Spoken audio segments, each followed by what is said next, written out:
Many people have objected to my use of the term racism to categorize Islamophobia, arguing that Islam is not a race, therefore it can't really be racism to be Islamophobic. Now, I can understand from a sort of pedantic kind of point of view that yes, okay, in a way you're kind of right about that. But there are still big loopholes in our definition of racism because, as I said before, being Jewish or Irish or Italian or Albanian isn't being a race.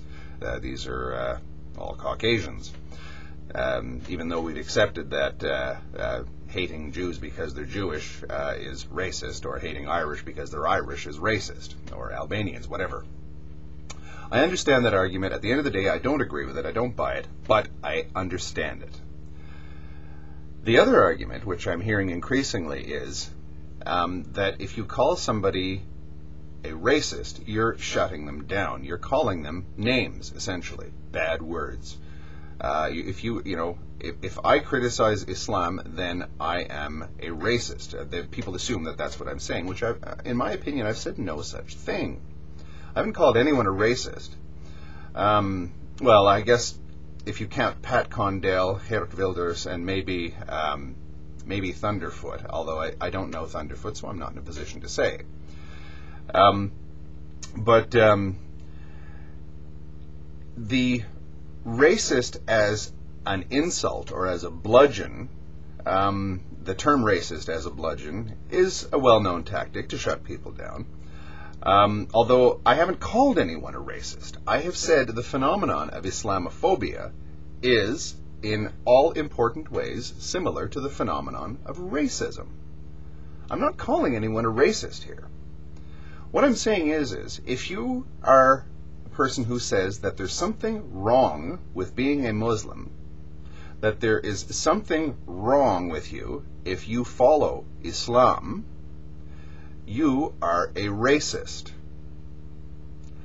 I didn't say that anyone that I'm having a discussion with here is a racist, because at the end of the day, I don't know whether or not anyone is a racist. So, my definition of Islamophobia might not be the one that people would think it would be. If you want to discuss the deficiencies of Islam, or how it can be reformed, or its history, or whatever, that doesn't make you an Islamophobe. If you say that Islam is bad, or that Muslims are bad, that makes you an Islamophobe. If you use particularly foul language, that might not make you an Islamophobe, but it might make people think that you are. If you decide that you're just going to quote mine the various scriptures of Islam to prove, of course, that Muhammad was a pedophile, that all this stuff that you normally hear, and that's all you ever talk about, okay, that doesn't prove that you're an Islamophobe, but one could be forgiven for making that error in assuming that you are an Islamophobe. And in that sense, I still hold the view that Islamophobia is racism. If you say that there's something wrong with being a Muslim, or if you deliberately cast Islam in the worst possible light, that is Islamophobia, therefore it is racism.